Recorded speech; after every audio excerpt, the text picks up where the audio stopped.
Welcome. Thank you for joining us for today's webinar. We've got a really exciting topic to discuss today and a great panel of speakers who I will shortly hand over to. Today's webinar is the second instalment of the Pan-African Data Centres 2026 webinar series in collaboration with the Africa Data Centres Association and Rising Advisory Africa. Over the coming months, we will be touching upon a number of different topics that the conference in June plans to address in more detail. We're also going to be discussing across the series the Data Centres in Africa 2026 report and its findings. So today we are diving into all things investment, in particular what's driving investment across Africa, areas of growth, and a look at where the investments are actually coming from. I'm Amy Hopkinson. I'm the conference producer of the Pan-African Data Centres event. Just to remind you that the event is being held once again in Johannesburg on the 23rd and 24th of June. So today's webinar is titled Investment in Africa, Hotspots, Drivers and Market Maturity. If you have any questions during today's webinar, do put these into the chat box and we will try our very best to get to them towards the end. After the webinar has been held, it will be available as on-demand content via the event website, and that's www.datacentersafrica.com.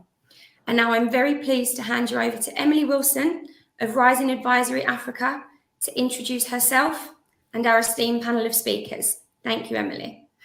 Thank you, Amy. Good morning, everyone. I'm Emily Wilson. As Amy mentioned, I'm the Director of Rising Advisory. I've spent the last 6 years conducting economic research on the data center sector together with the Africa Data Centers Association. And so we're tracking the continent's digital transformation. Today, to help us unpack what we have in terms of investment and business model, I'm joined by a fantastic panel. So we have Ville Walklin, which is a digital investment expert for digital investment facility, and he understands the capital structures moving these projects forward and de-risking them as well. So hi, Ville.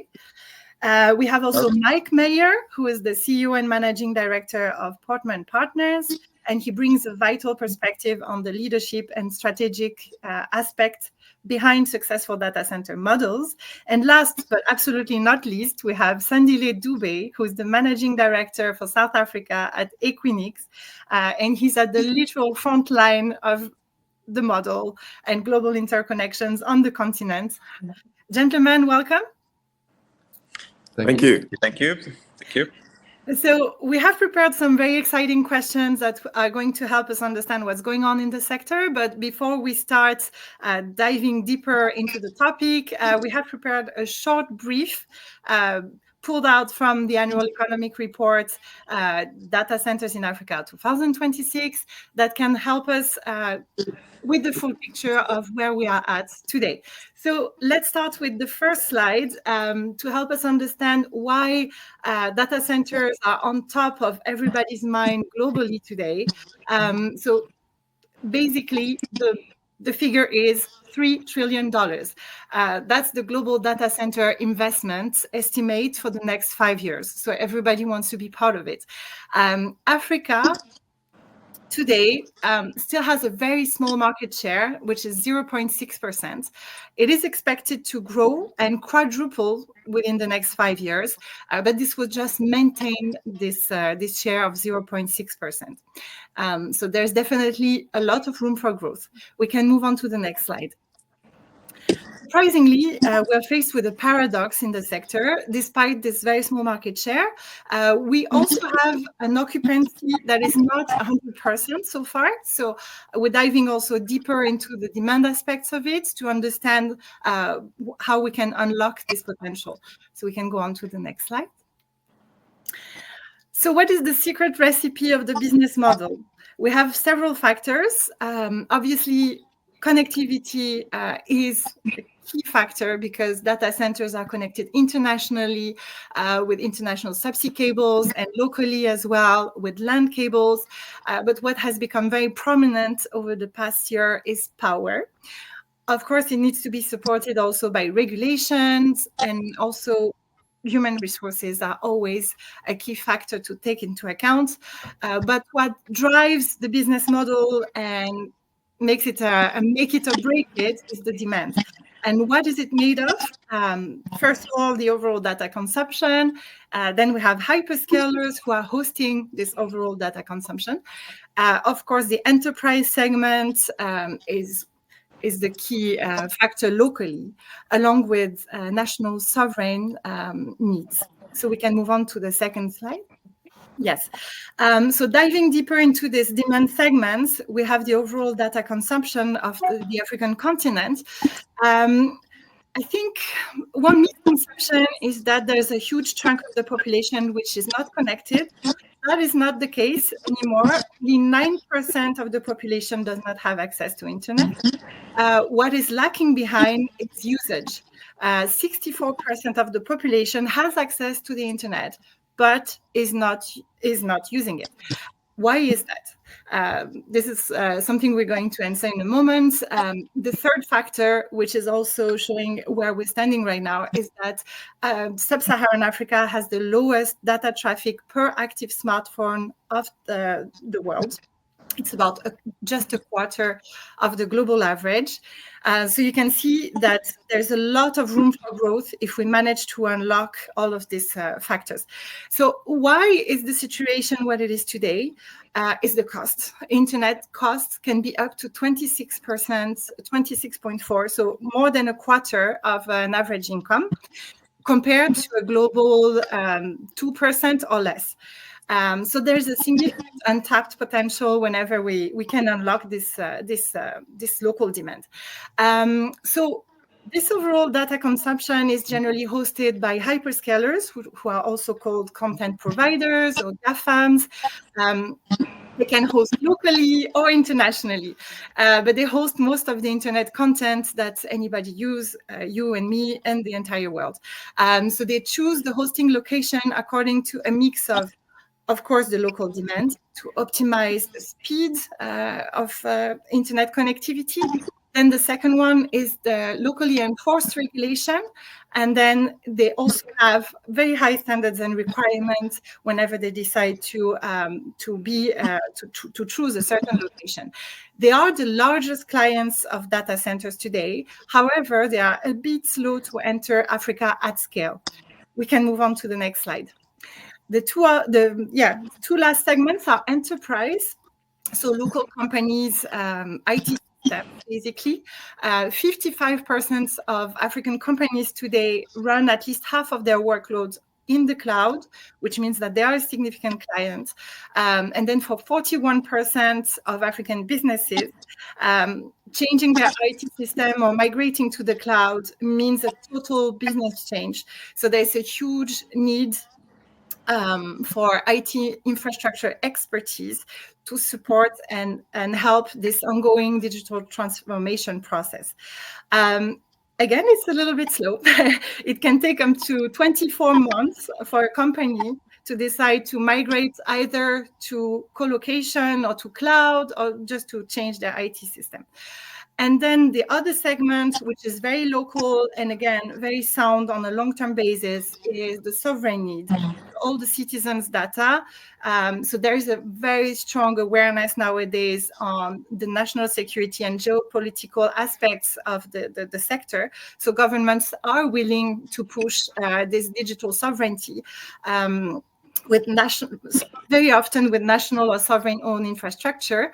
There's also the apparition of digital embassy concept, which means that whenever there is not enough capacity in country, there are specific agreements that can be put in place to have capacity elsewhere. So basically, these two segments of demand are very sound, very solid on the long term, but again, very slow pace. It can take up to 8 years to fill up a data center at 85% occupancy. This is the overall pace. And we can move on to the next slide. Power and connectivity, just a short glimpse at it. As you can see on the right side, the gray map is describing connectivity. The continent nowadays is very well connected, except maybe for landlocked countries. So this has not become the primary factor. What is lagging behind, unfortunately, is power, because obviously with AI especially, there's more and more need for a high density of power, which Africa very often doesn't have. So this is something we have become an energy first sector, where data centers are acting as the spark to ignite power projects. So they really go hand in hand nowadays. And there's a huge untapped potential, such as hydropower, for example. It's estimated that 90% of hydro is not exploited in Africa to produce power, or geothermal as well. But yes, this is definitely a blocking factor and a key factor to unlock the sector today. Let's move on to the next slide. Regulation and HR.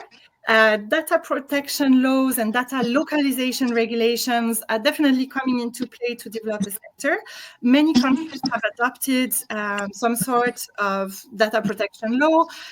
There are varying levels of enforcement, but whenever it's enforced, and it definitely helps bringing capacity locally and develop the sector. The last aspect is HR.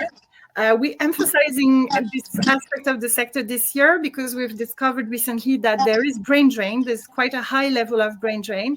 Almost 40% of companies have highlighted that this is a big challenge in the sector. And there's also, quite a lot of projects in place that are currently taking shape to tackle this and have more training. We can move on to the next slide. I know that everybody's thinking about AI these days, so we're having a quick look at AI adoption. Africa has not yet fully adopted AI. We're on 0 to 10% compared to other regions of the world, so this is also a big driver of demand. And then last one. We're looking at the different types of investors. This is the last topic. We've had a broad look at the business model. Now, who is investing in data centers in Africa? Traditionally, you can see the biggest investors are DFIs, development finance institutions, with an estimate of about $1.5 to $2 billion between 2016 and 2025. And then comes hyperscalers and tech investors, 2.5 to 4 billion. We have seen more and more appearance of private equity, private operators as well, banks, and sovereign public investments. So now that you have the full picture of the sector, we can move on to the questions. So the first question for the panel is, why now? We have seen a massive surge, for example, this year is very specific because everybody's thinking AI. So let's start with that. We've seen a massive surge in AI factory announcements across the continents recently. Why is this happening now? And what has fundamentally changed in the investor appetite?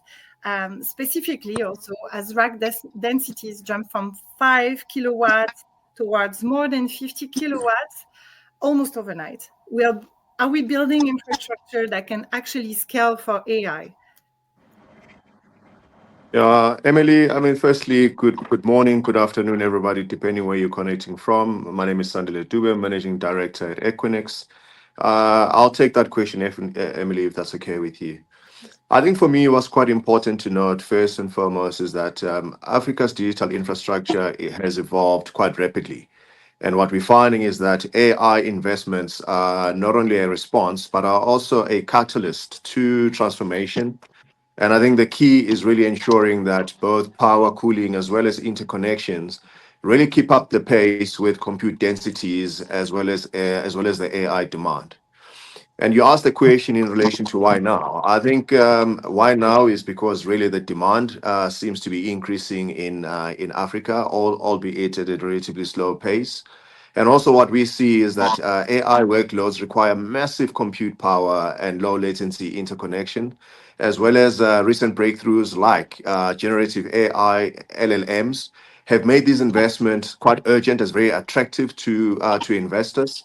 And we see investor appetite in AI really transformative force for businesses as well as society, and really are backing scalable as well as energy efficient data centers that can support rapid growth as well as new applications.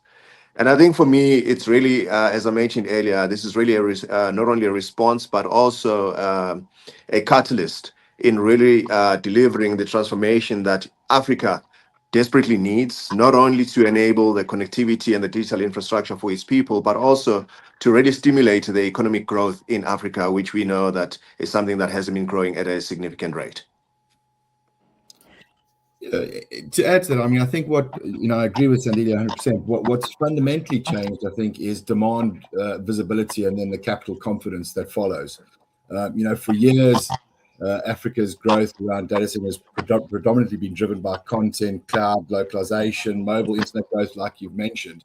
And now we're seeing that secondary driver, which is AI infrastructure requirements and that sovereign digital capability. So, you mentioned workloads and rack densities increasing from the 5 kilowatt to the 30, 50 kilowatt plus. And that's drastically changing infrastructure requirements as well, particularly around power density, cooling design, and grid access. So, in my opinion, the three reasons now, the things that have around are hyperscalers committing to African regions, fiber infrastructure really starting to reach its maturity, and institutional capital becoming comfortable with digital infrastructure as an asset class. So the question then goes to, are these facilities truly AI ready? And I start to ask the question around whether, and my perspective is always going to be talent from where I come from. But, do we have the talent to, and operational perspective to be able to de-risk? So designing, maintaining, engineering, all those sorts of things that we need to look at, particularly around liquid cooling and advanced architecture and so forth. So for me, the biggest gap today, Africa has the demand, the capital, but the human capital pipeline is what will determine, how quickly AI infrastructure can scale and be delivered. Yeah, I probably approach this from a slightly different angle.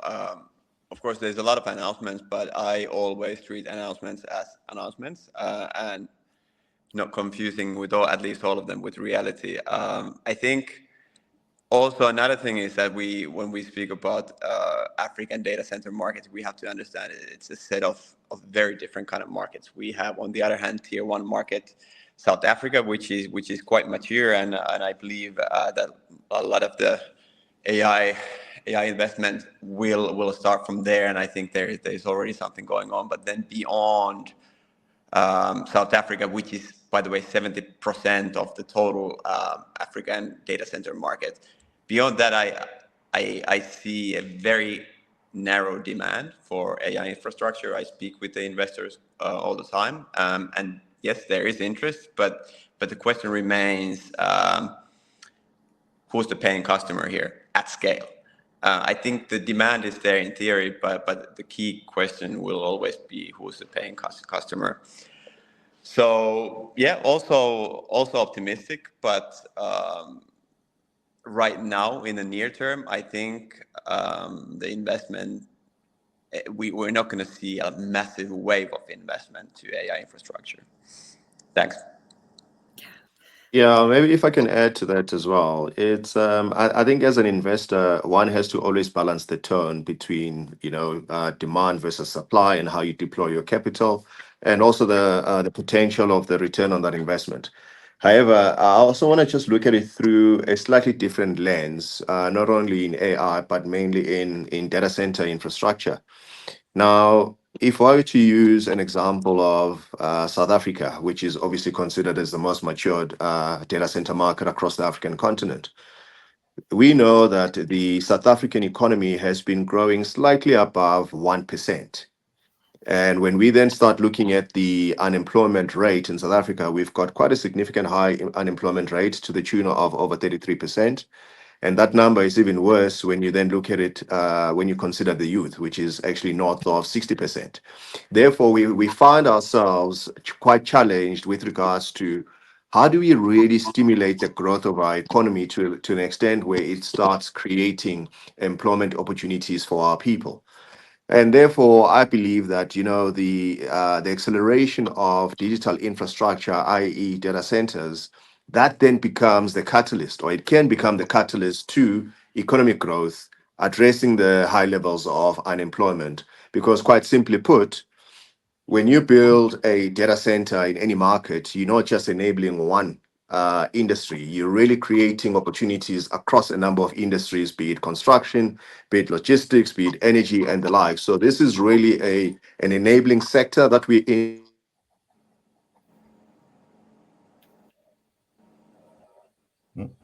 I think we lost Sandile. Definitely, it's an enabling sector. Should we wait for a couple of minutes, or? I think we can move on, and once he's back, he can conclude his point. Perfect. I think there's also some other questions that might also be correlating to that. So the next one is more on the funding structures.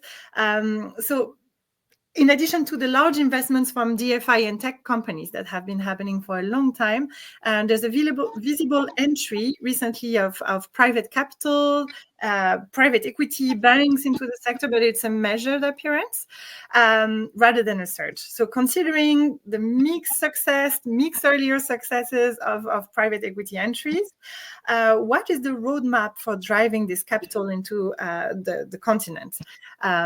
For investors that are here today, what are the go-to structures for mitigating the high capex risk of the projects?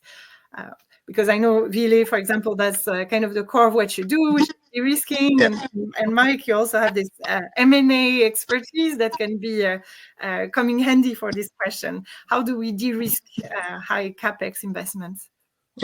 Yeah. Do you want to start, Mike? I was just going to say, I think, the earlier model in Africa often assumed sort of the European growth timelines. But Africa's digital infrastructure requirements, I think, have a longer investment horizon because the market still needs to develop and demand curves are very different. So what investors learned from the first wave of private equity in Africa data centers is that the sector rewards patience, probably platform thinking, more so than just single site.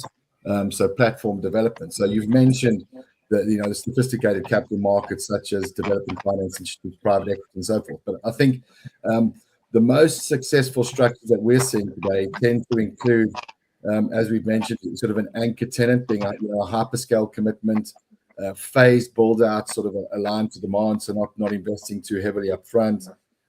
Making sure you partner with energy infrastructure partnerships so that you've got the power, and then obviously sort of local strategic partners who understand regulatory environments and so forth. So this is where it's the opportunity creator for many sectors outside of just data center. Yeah, Mike pretty much preempted my thoughts on this as well. But like in every discussion we have with the investors, with our projects, the first question is who's your customer, and that anchor tenant topic is something that we highlight to every project we work with from early on. Like if you get that right, that's the most important fundamental. The rest of the stuff, most likely, if you have the right team, you can figure it out. Yeah, Mike, please. So I agree with you. So do you have an anchor tenant? And then you've mentioned what I was going to mention next. We're on the same page. I'd be like, do we have the right team? So from an investor perspective, the question we get asked most often is around sort of the biggest de-risking mechanism. Outside of where's the revenue coming from? Do we have a client? Is the actual management capability, and the strongest platforms I think combine that anchor tenant, sort of international operational experience as well as local market experience. And investors are increasingly, I suppose, recognizing that executive leadership is one of the most important risk mitigators, I suppose, in these projects. So find, land, power, those sorts of things. I think capital will come, but let's de-risk it. Do we have a client? Do we have a team that can build this? Do we have a team that can manage this? Yes. Sandile, do you have something to add on how to de-risk this high capex investment? Yes. Yeah, I completely agree with the sentiments that have been shared. And I think, if you deploy the capital, which is also demand driven, and I think that helps a great deal, not only demand within the local market, but also demand in the international market to really seize that opportunity. One has to be measured. It has to be partnership driven where it makes sense to really unlock the full potential. But I think we've seen some entities that have taking a slightly different approach where they build the infrastructure with the confidence that customers will come. And I'm sure that has its merit. But I think for me, one has to be measured and really be demand driven in terms of how they deploy the capital. Perfect. So you're all on the same page. Demand comes first. Kind of as a follow-up, the next topic is ROI and hidden costs. I know that the African market compared to global markets might have some cost premiums or a longer-term ROI. What is your take on these aspects, and how does it compare internationally, and how to bring confidence into... Definitely a higher IRR, absolutely. So, and it does command an investment premium, but I think it's very often misunderstood. It's not just because it's Africa and it's more expensive. I think to build. I think typically investors look for higher IRRs than Europe, but I think it needs to be balanced by lower competition in many markets and a significant longer term growth potential. So, I mean, typically investors in Europe are looking at a 3 to 5 year maturity, whereas I think Africa investors need to have that mindset that it's more sort of 7 to 10 year platform development cycle. So your ROI is longer. There are hidden costs that surprise international investors. I think just the logistics of Africa and building in Africa is a challenge. But one of the largest and least predictable cost components is power infrastructure. We spoke about hydro, geothermal, access to power, across the board. I think, and when we start looking at AI data centers, that's 5 to 10 times more power density. So bigger than hyperscale, bigger than cloud. Permitting and regulation complexity is going to drive out your timelines. And then I'm going to say it again. Sorry, I'm not going to beat this too often, but talent scarcity at the senior operational level. Finding construction, the leaders to run, build, construct, and operate is a challenge. Right. Look, I think I agree with Mike's sentiments. Yeah, certainly ROI and also extended timeframes are typically what investors anticipate. But there's a part of me that thinks that the cost of investing in Africa, if you were to compare dollar to dollar, I think Africa is a low cost geography, broadly speaking. And however, I think what one of the elements that tend to deter investors into this market is really the stability within the market. So if you look at West Africa, for instance, the currency devaluation, those are the elements that investors tend to be concerned about. So if we deploy capital, what is the maturity, what is the stability of that market where we'll be able to deliver or yield the ROI? And therefore, one has to take that long-term view to say, look, we understand that the opportunity is fundamentally significant in Africa. We understand that it's going to take a long-term perspective in terms of delivering the ROI. However, one of the things that really become the drawback for us is really the stability in our market. Yeah, we seem to have the same memo, all the three of us. So I'm just going to kind of stop at the FX risk part and kind of highlight the importance of getting the international clients who also paying hard currencies, which can mitigate risk from that sense. So that's I guess the only thing that didn't come up. Yeah, thanks. Sandile, are you also talking about sort of geopolitical concerns? Absolutely. I mean, we can't rule that out. And I have a personal. This is not a company view, so I have to give that a disclaimer. However, I will share the following. When you start seeing the continued unrest all over the world, I think then it lends quite a good opportunity for Africa to get its house in order, because I don't see any investors deploying capital in some of the markets where there's significant unrest.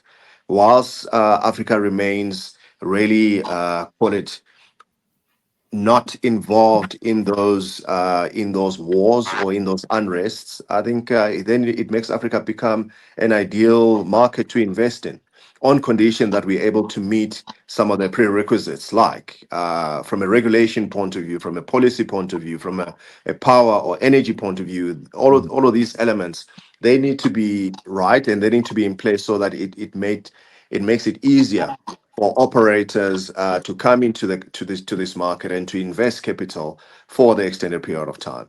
So I think it's also important that we balance the risk versus the potential. Whilst there is risk in this market, but I think that the opportunity and the potential of this market far outweighs the risk that we see, particularly when you start considering the geopolitics and the geoeconomics perspectives that are playing itself out at the moment.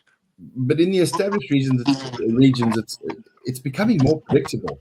I mean, I think that there's no big surprises in Africa. It's predictable, whereas regions that you think are more stable and we see investment are the ones that are now suffering from political war, political issues, and so forth. I mean, I think the issue in Africa has always been compliance, potential corruption, and I think once we iron those out, the rest of it's actually quite predictable in a sense. It's Africa hasn't changed much over the years. I mean, they still operate the same way, and the risks are still the same. Whereas I think other regions in the world are a bit more volatile at the moment. Yeah, I also think we have the legacy. I think we have the legacy perspective on Africa that tends to influence the decisions that we make today.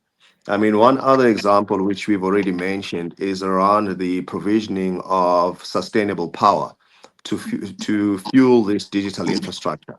You know, whilst Africa, particularly South Africa, at that, whilst we have had our challenges in recent years related to power outages, and although the government has done an incredible job in resolving that, that legacy perspective still remains that the provisioning of power in Africa is still a concern. But the question is, where is it not?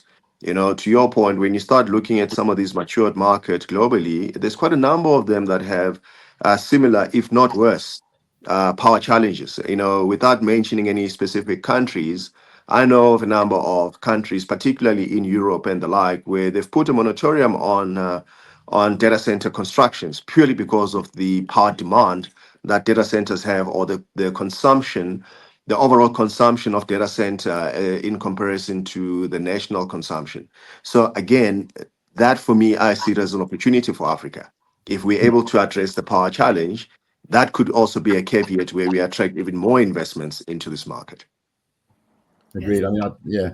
I mean, they say, you know, African countries have power capacity per capita that is sort of 10 to 20% lower than Europe, which means there is, if we can solve those challenges through hydro or geothermal, solar, many things that the rest of the world don't have access to. I think, other than, you know, specific regions, I think we can solve that challenge of power and energy. And the energy strategy, which makes Africa even more attractive. Absolutely. Yeah, exactly. Really? You have something else to... No? We've touched on a lot of good topics here, especially since, as you mentioned, Sandile, it's true that Europe and especially Ireland is now fully booked in terms of data centers. There's no more capacity. So we are looking also at the geopolitical angle. And you're absolutely right. Also, when it comes to power, I mean, I was lucky enough to live in countries such as Nigeria or Egypt or Cote d'Ivoire, and the power landscape is tremendously different. For example, in Nigeria, you usually don't rely on the grid, but on your own power production. But in Egypt, you barely have, I mean, it's constant power. So definitely when an investor wants to look at the landscape, it needs to be looked at country by country. Talking about power, this is the next question, actually. So basically, the consensus is that you no longer just invest in servers and racks. You have to invest in power as well, because we're basically converting power into data center capacity. Simple equation. So how are you collaborating with local utilities to ensure that data centers strengthen the national grid rather than drain it? And are we seeing the rise of data centers as a power producer, where operators manage their own energy generation and storage, or are they also a third party, which are independent power producers who are working hand in hand to develop data centers? Yeah, we see all kinds of like both sides. We still see kind of data center projects where you rely on the national grid and that those traditional strategies, but then more and more there are initiatives where and the project developer is actually also developing a power project, be it solar or something else. But that, of course, depends on the local wheeling regulations and so on. If you build your data center somewhere close to the city center in the capital city, probably the land is so expensive that you cannot build solar project big enough and to the site, but you have to build it somewhere else where the land is available and affordable as well. And then I also speak to some of the hyperscalers who would be willing to or have expressed interest in investing in energy projects as well, because they don't want to, let's say, if they would consider coming to Kenya at a big scale, they don't want to do it right now. One of the reasons is that they want to be the party who takes 30% of the grid capacity on one go. So they've also expressed interest in that space, for sure. Yeah, becoming energy partners rather than just consumers. Yep. Yeah, and I think that they are looking at sort of, renewable generation, private PPAs, on-site storage, those sorts of things, hybrid power models. So data centers as independent power producers, I think, is one of the big de-risking factors on capital investment moving forward. Yeah. So, Emily, I think for me, the simple answer to your question is yes, yes, yes, and yes. So ultimately, you do want to ensure that the data centers are covered 100% by renewables, and therefore you have to partner with the utility providers across a number of jurisdictions that within which you operate in. However, the conversations that we are having is in really establishing a strong partnership with the utility. The point we raise with them is they need to understand that they're not really providing power for the sake of providing power. They need to understand that they're providing power to these facilities for a number of reasons. And I think the biggest priority is helping accelerate the growth of the economy. As we alluded to earlier, when you build a data center, you're really stimulating the growth of the economy, where you're really enabling opportunities across a number of industries. So that needs to be appreciated. And I think it's now starting to land, where in South Africa, as an example, we've seen the president referencing the importance of data centers in his State of the Nation address. Furthermore, we've also seen the Minister of Finance making comments in Parliament to say that data centers have become a critical infrastructure similar to energy, because we understand its role, we understand its contribution to the economy. And that for us, it's critical. And therefore, if everyone, be it data center operators, be it the government, be it the regulators, be it policymakers, as well as utility providers, etc., are all anchored behind a common goal and a common objective. And if that common objective is really stimulating the growth of the African economy, and I think therefore the power element becomes the biggest priority. Gone are the days where operators look for vacant land to build data centers. Whilst that is important, but I think now we first look at where is the power available. And that then gives guidance in terms of where we build and construct these data center facilities. Maybe one follow-up on that one. Do you think there is also, I mean, in South Africa, from what you described, Sandile, there seems to be a good awareness of the entire government, also from the energy point of view. Do you think it's the case also in the rest of Africa? Do energy ministers have this awareness about data centers and how it can, it can help common national goal? To be honest, I don't know. I don't think so, but please don't quote me on that. I wouldn't put my head on the block for that. But whether or not they are aware or not aware, I mean, firstly, in South Africa, whilst there's that appreciation, it still needs quite a significant amount of work where the government works hand in hand with operators such as ourselves in ensuring that the ideas that we talk about are implemented and executed to the benefit of all stakeholders. And equally so, it's important that we also bring along everyone across the African continent so that we represent a unified voice, we represent a unified perspective, and we execute collectively as an African continent so that we can help really accelerate and help the growth of the continent and address some of the economic challenges that we face across the whole of Africa. So in simple terms, I don't think each and every market on the continent has that level of appreciation. However, we all have the responsibility in ensuring that we bring everyone along to have the same level of appreciation. It's the trading route analogy. If we go back hundreds of years, how trade developed, it was ports, it was rivers, it was access for trading routes, access to the markets, and I think that this is what power generation and data centers have become. Without those trading routes, those geographies aren't going to be as successful as areas with trading routes. So I think when government has a shift in mindset that these are trading opportunities and trading routes, and we should invest in power infrastructure, we should invest in data center because this is the new trade model, new product. I think that we'll see more growth and more investment more rapidly.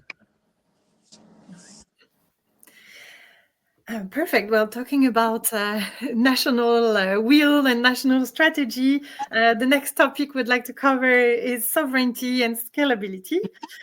So data residency laws are tightening across the continent. That has been going on for a few years. In your view, is data sovereignty a genuine driver for localized return on investment and facility demand? Or does it create a fragmented regulatory landscape that makes it harder for investors, for international investors, to achieve scale across multiple borders? Tough one, huh? I see everyone is thinking about it. So I'll share the following sentiments. I mean, I think data has become so critical. And some people argue that data will become even more critical over the next period of time, to an extent that it will start featuring in companies' balance sheet. Whether that will happen or not, it really articulates the point of how important data is. And when you start looking at models like AI, without data, AI cannot function. However, I think data sovereignty, in my opinion, personal opinion, has become a lot more critical than it has been before, particularly from a national security perspective. When you start considering all of these things that are happening with geopolitics, geoeconomics, therefore, national security becomes critical, and therefore data is at the heart of it. And when you also start seeing some of the data center assets being attacked during these invasions, that gives rise, and it gives an appreciation of, we got to treat the data as though it's our crown jewels to protect our national interests. However, not all data requires that same level of scrutiny and then that same level of protection. I think we need to get better at defining the type of data that we need to protect from a sovereignty point of view, so that we too don't miss out on the opportunity that we could be leveraging by ensuring that we have a global perspective and we have a global leverage on the data that we have within the borders of the jurisdictions within we operate. Yeah. That's a very fair point, and it's true that, for example, if we talk about just the citizens' data, you don't want your citizens' data anywhere else but your own country, because this is definitely a national security topic.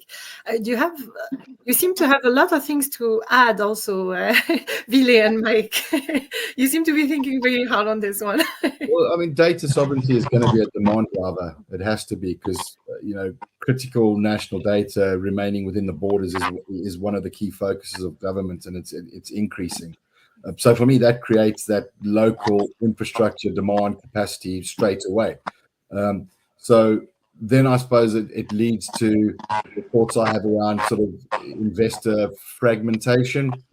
Unlike Europe, I think Africa is not a single regulatory environment. So there's different requirements cross borders. So we need different data protection frameworks. We've got different telecoms regulations. We've got different power structures.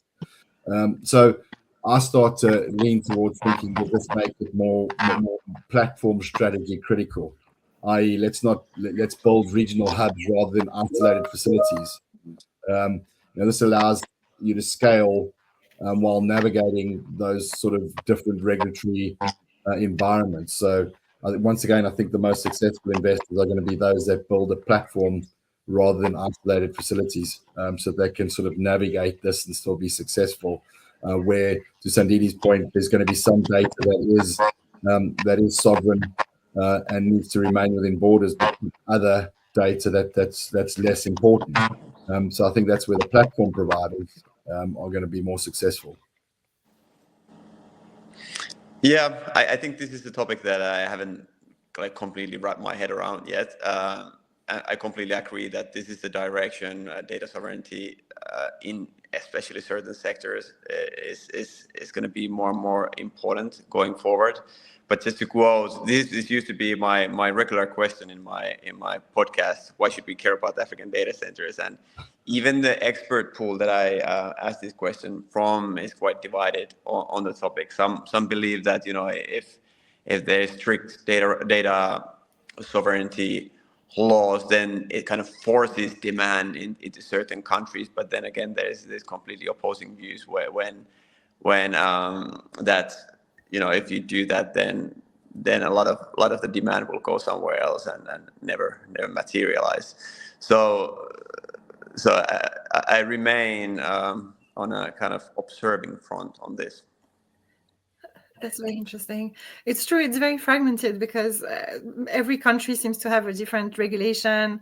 Whether it's enforced or not is something that's different from one country to the other. But it's to kind of maybe build on what you're saying, Vili.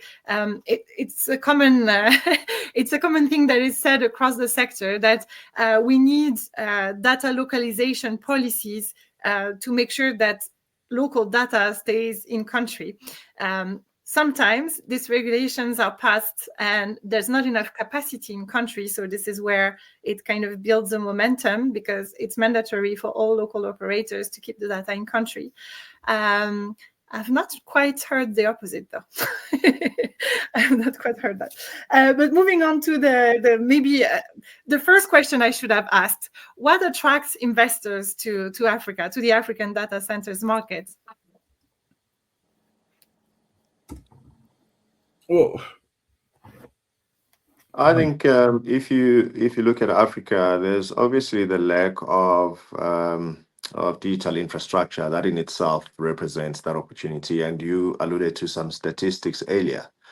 Also, the digital divide, although it's narrowing year on year, that's an opportunity.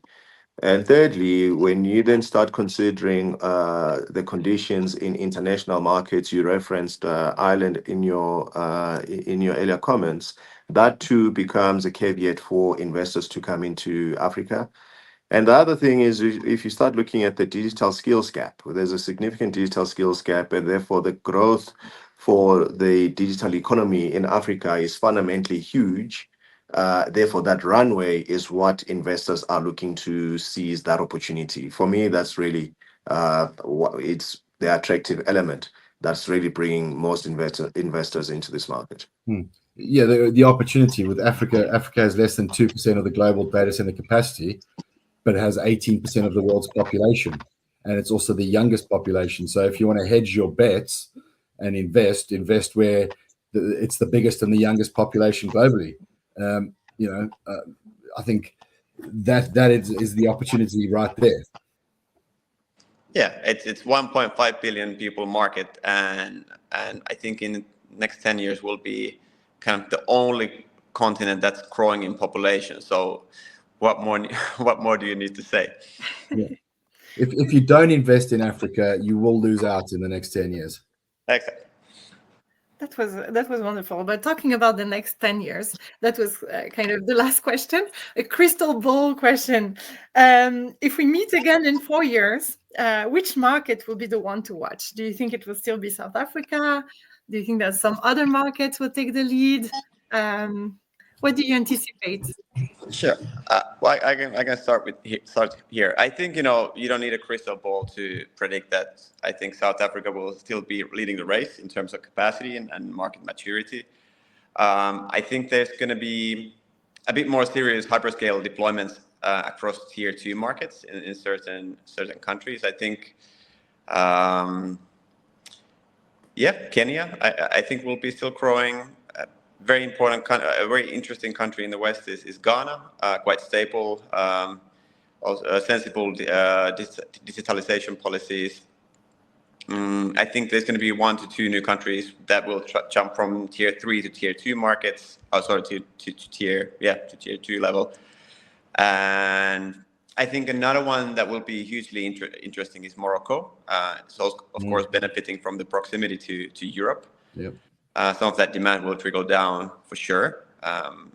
And I think still the significant capacity will be driven by the hyperscale deployments. This is my crystal ball. Yeah, I think we're going to see emergence of sort of regional network of regional hubs rather than a single dominant gateway. I mean, I think I agree with Billy that South Africa will certainly remain one of the main most mature data center markets, and that's just because they have a head start, I think. But I agree, Kenya, Egypt, Morocco, maybe the Ivory Coast and Gabon on the west coast of Africa, Morocco certainly, Kenya definitely, and then in sub-Saharan Africa we see investment in other emerging markets that I think if there's significant change in mindset, we could see other regions popping up in sub-Saharan Africa that could be quite interesting. Yeah, so I agree. I think South Africa has made such significant strides over a long period of time that it'll take quite a long time for any of the other countries on the continent to catch up to where South Africa is. Although I'm not saying that's not possible, it certainly is possible, particularly when you look at what is happening in East Africa. However, I think for me, the bigger question is really around, you know, the African challenge, the African continent's challenges are far greater than just one African country's challenges. So therefore, I think we got to leverage the successes that we've seen in South Africa, West Africa, and in East Africa, and really determine how do we really get the entire African continent really taking advantage of these foreign investments in really addressing the challenges that we have, so that we're really representing across the board where our focus is really the progression from an Africa point of view in its entirety, other than just one single country. And I think one of the biggest things that really work in South Africa's favor is really the stability of the South African market compared to the rest of Africa. And therefore, what are the lessons that South Africa is teaching the rest of the countries on the African continent from a stability point of view? That's quite key. And also from a digital infrastructure maturity. So if we can get that right, I think it'll be great for the whole of Africa to be uniform and unified in its approach, so that we can really seize the opportunity that is represented across the entire African continent, as opposed to just one African country. Well, that was very inspiring. Thank you very much, Sandile. Amy is sending me some questions from the audience. So because we still have a few minutes, so let's go to the first one. The first one is, are investors moving towards hybrid models of colocation plus on-site solutions when grid capacity is constrained? Is this the case or not?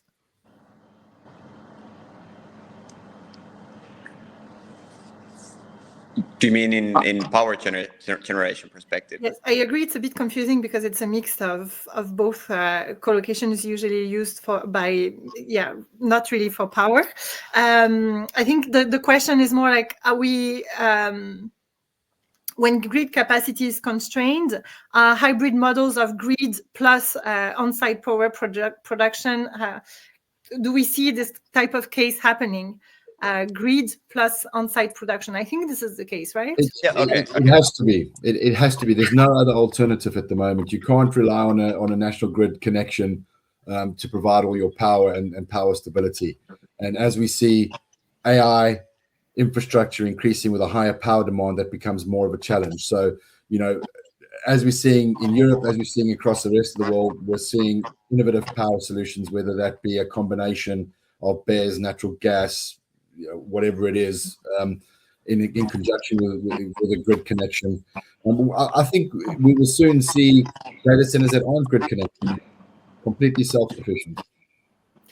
Yeah. I mean, I want to build on. Sorry, Vi. In Nigeria, nobody's taking the grid into account. Actually, a lot of data centers are just fully off grids, and so there is a requirement of redundancy, right? So two different power sources, but everything fully off grid. So this is it depends on countries, right? Ville, sorry, I interrupted. Yeah. In Nigeria, there's a rack center that's off grid. But most of the data centers I see in the continent that I work with and are in touch with are still grid plus diesel generators. Basically, that's the reality. But there's a lot of discussion on different kind of solutions and trying to also green the backup power system. So I'll be curious to see where that goes. Yes. Sandy, did you have? Okay. Okay. Nope, nothing more to add to that. Completely agree with the sentiments. There's a second question, which feels a little bit like an international debate at the moment. Yeah. What are the environmental and social aspects of new data centers? This is a good one. I mean, I think they're the same. They're the same globally. Is the social impact, but I think to advance as humans, we need to have access to data. We need to have access to technology. So while there's a lot of resistance, I think it's our own fault in that we've been so secretive around data centers for so long and what they do and what information they house. I think that as you have the opportunity to communicate with people that their whole lives require a data center, whether that's access to an ATM to draw cash or send an email or to get a train or to book something online, you can't get away from using digital infrastructure. And when you start to help people understand that, but there's less resistance. But I think equally, we need to be more consultative in our approach and make sure that we're being more inclusive when we build data centers in people's backyards, and making sure we're taking communities into account and making sure that we're investing back into communities. So, we talk about data centers. I mean, I think there was a project that was looking at how a data center could help actually reduce energy costs for the local community. And one of the things they were thinking about doing is, as opposed to just investing in a data center, the 3,000 homes closest to, why don't they invest in solar and solar panels for those houses as part of the development program? So I think there's a balance here. But yes, data centers are seen as power, water-hungry beasts that take away from other people, and that's not necessarily the case. Yeah, so if I can maybe add to that, I think the social impact, partly we've alluded to it in terms of employment opportunities that the construction of data centers bring, and also really enabling young people to participate in this digital economy where we trying to get everyone to be digitally inclusive so that they can enjoy the benefits of this digital economy and contribute towards it. However, from an environmental point of view, you're quite right in that data centers consume quite a significant amount of power. As a result, that is really the desire for data centers to be covered 100% by renewables energy. So whilst data centers consume a lot of power, they also generate a lot of heat that could be put into good use. So, and I think that's one of the things across Africa that we haven't really figured out what to do with the heat that is generated by data centers. For instance, we could be using that heat to power up local communities. We've seen that being done in a number of countries in Europe, particularly as a way of an example. The most recent one that I can recall was in the last Olympics in France. The swimming pools, as an example, in the Olympics were heated up by the heat generated by data centers. So that further demonstrated the possibilities of how that heat could be put into good use and how we could be environmentally aware of how data centers could be a lot more effective into the environment. However, that also requires infrastructure to be in place. It requires partnerships between the operators as well as the regulators and policymakers and the government to ensure that all of these benefits from data centers are fully realized, not only from an environmental point of view, but also from a social standpoint. Right back to design. Goes right back to early stage design. Yeah, so actually, greetings from Finland. This is I'm here at the moment. I'm usually based in Kenya, but at the moment in Finland. So in Finland is actually one of the examples of kind of integrating data centers as part of a larger kind of energy ecosystem. And here the excess heat goes directly to the district heating system. So it's already part of larger ecosystem. So I'd like to see this type of development also across African markets. I see Amy is back with us, so it means that we are reaching the end of our session. Right, Amy? Yes, thank you so much. I just want to take the time to thank Emily, Sandile, Mike, and VA for giving them, our time today. And I think it was a really great discussion. I think it possibly could have gone on a bit longer if we all didn't have other commitments. But I also think that the subject matter that was discussed is certainly timely, given current events. We didn't get to all of your questions, but we will be doing a follow-up so that we will get them answered by the panel. I'd just like to say that we do have our next webinar pinned for the 22nd of April on the topic of power infrastructure as a driving force for site selection across Africa. And finally, we hope you can come and join us in Johannesburg in June. If you go to the website to register your place, that's www.datacenters-africa.com. And just thank you again to everyone today. Thank you to the panelists. Thank you to the attendees. And we will see you next time. Thank you. Thank you, everybody. Thank you. Thanks, guys. Thanks. Pleasure. Bye-bye. Cheers.